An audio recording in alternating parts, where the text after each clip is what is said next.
Hello students. So in my last lecture I just gave you a general overview of what is bio, what is bios, what is biology, what is the meaning of the word biology, what is the meaning of the word zoology. Zoology means zoo means animals, and again logos means study. So study of animals comes under zoology. I can give you a lot more words which are related to this geology or geology. Geology means study of earth or earth systems. What would you call ophthalmology? Study of eyes is ophthalmology. There are so many other. Nephrology. Nephrons, everybody knows kidney. Kidney ke andar single unit of kidney is called a nephron. So nephrology is study of kidneys. Yes? Okay. So there are many other types of logies or many other types of logos. We will discuss with that. We'll come to that later on. That part later on. Is समय what we are concerned is living world. There are 4 or 5, 6 features which identify an organism as living. What are those? First is consciousness. A living being or a living cell is conscious of its environment. So it is interacting with its external world and internal environment. So consciousness is the basis of life. Cellular basis. सबसे important part जो है वो life का, that is cell. Cell or a cellular basis organization. Cellular basis of organization is said to be one classic characteristic of a living organism. So everything in the world which is living has a cell. A single unit of life or basic unit of life is a cell. तो हमारे शरीर में भी ऊपर से बहुत सारी sales मरती चली जाती हैं और नई आती चली जाती हैं, बट जो सेल हमारे शरीर के अंदर अटैच्ड है और हमारे शरीर के अंदर से आदान प्रदान कर रही है, that is a living cell. और जो सेल अगर हमें यहाँ पे कट पड़ गया और वो जो सेल्स मर के निकल गई बाहर, दोस आर डेड सेल्स. जिस तरह से कि ये पेड़ का तना, जब तक ये एक लिविंग सिस्टम का पार्ट था, it is part of a living system. It can be called to be a part of a living system. जैसे हम इसको काट के बाहर निकाल लिया, it becomes non living. It's not living anymore. So cellular basis of life is one important point which classifies an organism as living. Second is consciousness, यानी कि a cell should be able to interact with other cells around it or other systems around it. Third is metabolism in some way. मतलब अगर वो cell जिंदा है तो उसको आसपास की सेल से कुछ तो चाहिए होगा ताकि वो जिंदा रहे. उसको कुछ तो खाना पीना, उसके अंदर कुछ जीवित कहलाने वाली कुछ ऑर्गेनेल्स हैं. जैसे हमारे शरीर में ऑर्गन्स हैं, वैसे एक छोटी सेल के अंदर नन्हे नन्हे ऑर्गेनेल्स हैं. Now you are all 11th standard students, so you have dealt with these subjects, with these topics, and you are very well aware of. If you've opened my lecture, you are very well aware of what cell is. So I'm not going to go into details of that, but all that I'm saying is metabolism, anabolism, and catabolism, making of ingredients in the cell and breaking down of those ingredients to release energy, usage of energy. Some kind of metabolism is always a basis of cellular basis of organization of a life or a living being. Okay, the next is growth. If there is a cell, its cytoplasm will grow. There will be some sort of growth. So I'm not saying that all of these features should make an organism living, but more or less 4 or 5 of them should categorize an organism as living. जरूरी नहीं अब मैं पूरी हो गई, मुझे grow करने की जरूरत नहीं है. अब हो सकता है मैं वजन लूज करके पतली भी हो जाऊं. But does that mean that I become non-living? No. I'm still metabolizing. My body is still active. So I'm still part of a living being. I may not be growing. And God forbid, nobody wants to grow after a certain age. You really want to grow in height by the time you're 20, 21. But up because of, thankfully, because of the lifestyle diseases cropping in, nobody wants to grow in girth, as life moves on. Okay. So, jokes apart, that is, growth is another category, is another property of a living organism. So a living organism can be defined by cellular basis of organization. Consciousness may include some kind of movement. It may move, it may not move, it may be immobile like a plant, but the plant parts move, so that is consciousness. They are conscious to the external environment. Metabolism, which is anabolism, catabolism. Growth, all these define.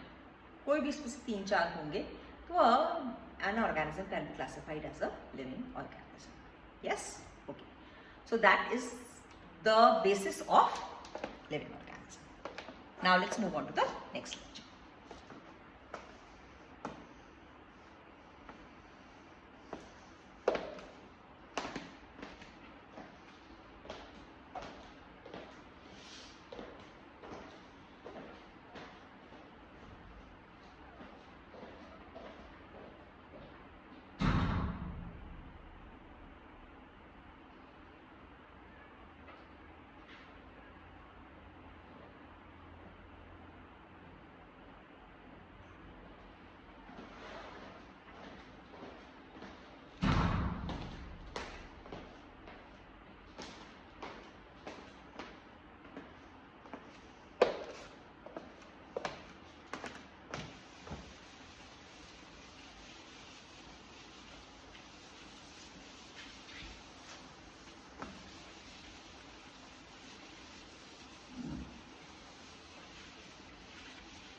Okay, so in the last two lectures we understood the meaning of life, we understood the meaning of concepts of life and how do we classify a living organism.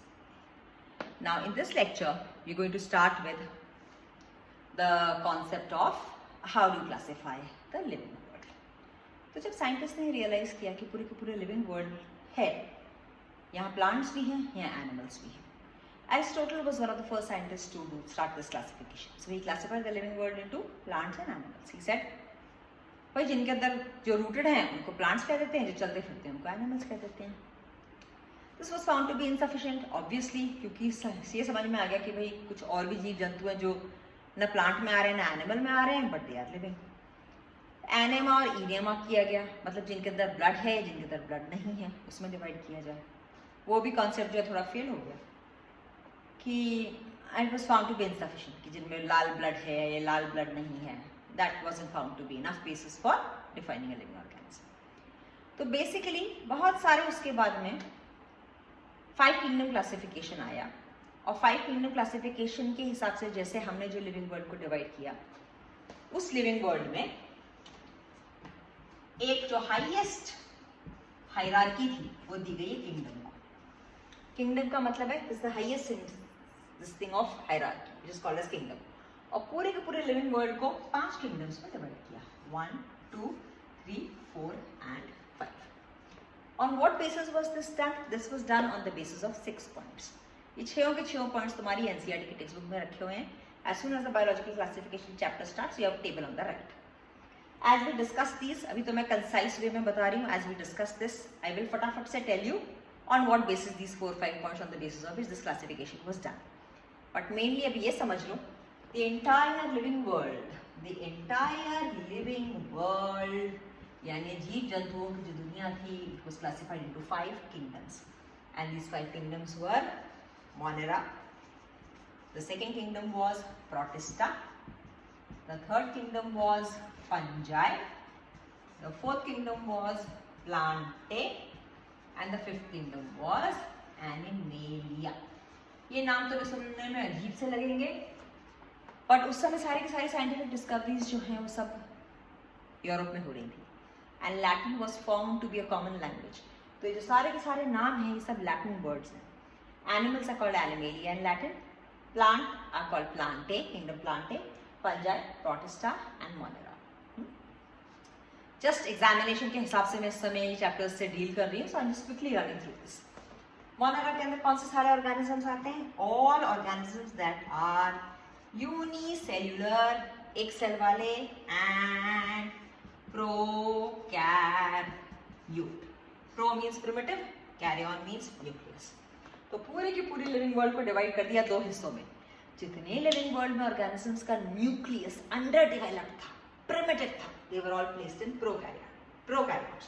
तो ये जो left hand side की पूरी दुनिया है, this is the prokaryotic world. Eukaryotes को सारों को बाकी 4 किंगडम्स दे दिए. Understood? The first classification starts with type of nucleus. When the nucleus is very primitive, it comes under Monera. जब nucleus is good, which is called as EU. EU means good. Europe means good area. Eukaryon means good nucleus, well developed nucleus. The entire eukaryotic world was placed in the other 4 kingdoms. Clear? Okay. Unicellular, एक cell वाले organisms जो थे, जिनका prokaryotic nucleus था, they were placed in Monera. So what happens to Protista? All organisms that were unicellular, single cell वाले, but eukaryotic, good nucleus were placed in Protista. Understood? Clear cut? Okay. इसका मतलब unicellular world कर दिया Monera और Protista में, और multicellular world fungi, plantae, animalia. Clear? So this is the differentiation. Unicellular world on the left hand side, multicellular world on the right side. Unicellular prokaryotic या all prokaryotic of the world come under Monera, इसके ऊपर सब eukaryotic. Clear? Okay. Now fungi. So this classification was done on the basis of first point, cellular basis of organization, single cell or multicellular. Secondly, type of nucleus, nuclear organization. Third point, all saprophytic, यानी कि जो सड़ी हुई चीजों पे depend करते हैं, mode of nutrition. All saprophytic organisms that were eukaryotic and multicellular were placed in fungi. Clear? Okay. All eukaryotic, multicellular come under fungi, plantae and animalia. उसमें से those that were saprophytes were placed in fungi. Those that were autotrophic, could synthesize their own food, were placed in plantae. And all those who were holozoic, यानी they ingest their food, खाते हैं खाना, they ingest their food, are placed in kingdom animalia. ये 2-3 points clear हो गए. इसका मतलब Monera is the only prokaryotic, Protista, fungi, plantae, animalia, eukaryotic. अब अगर तुम्हें कुछ पॉइंट्स लिखवाए ऑन प्लांटे और फंजाई, ये पॉइंट तो तुम लिख ही सकते हो, that all organisms, living organisms coming under fungi और plantae are multicellular and they are eukaryotic. अगला point, all prokaryotes are placed in Monera, all eukaryotes are placed. So second point would be they all have eukaryotic organisation. Next point, fungi, plantae, animalia. All saprophytic, those that depend on dead and decaying organic matter, come under fungi. Those that are autotrophic can synthesize their own food. Auto means khud, trophic means food. Actually, trophic doesn't mean food, but all those organisms that can synthesize their own food come under plantae. And animalia includes all those organisms that are holozoic. They cannot make their own food. They depend on other organisms for their food. तो basic आपको points in के classification, you can make an 2 marker और 3 marker answer, और fungi, protista, Monera, Plantae और animalia. In the next lecture I will start with brief description of each of these.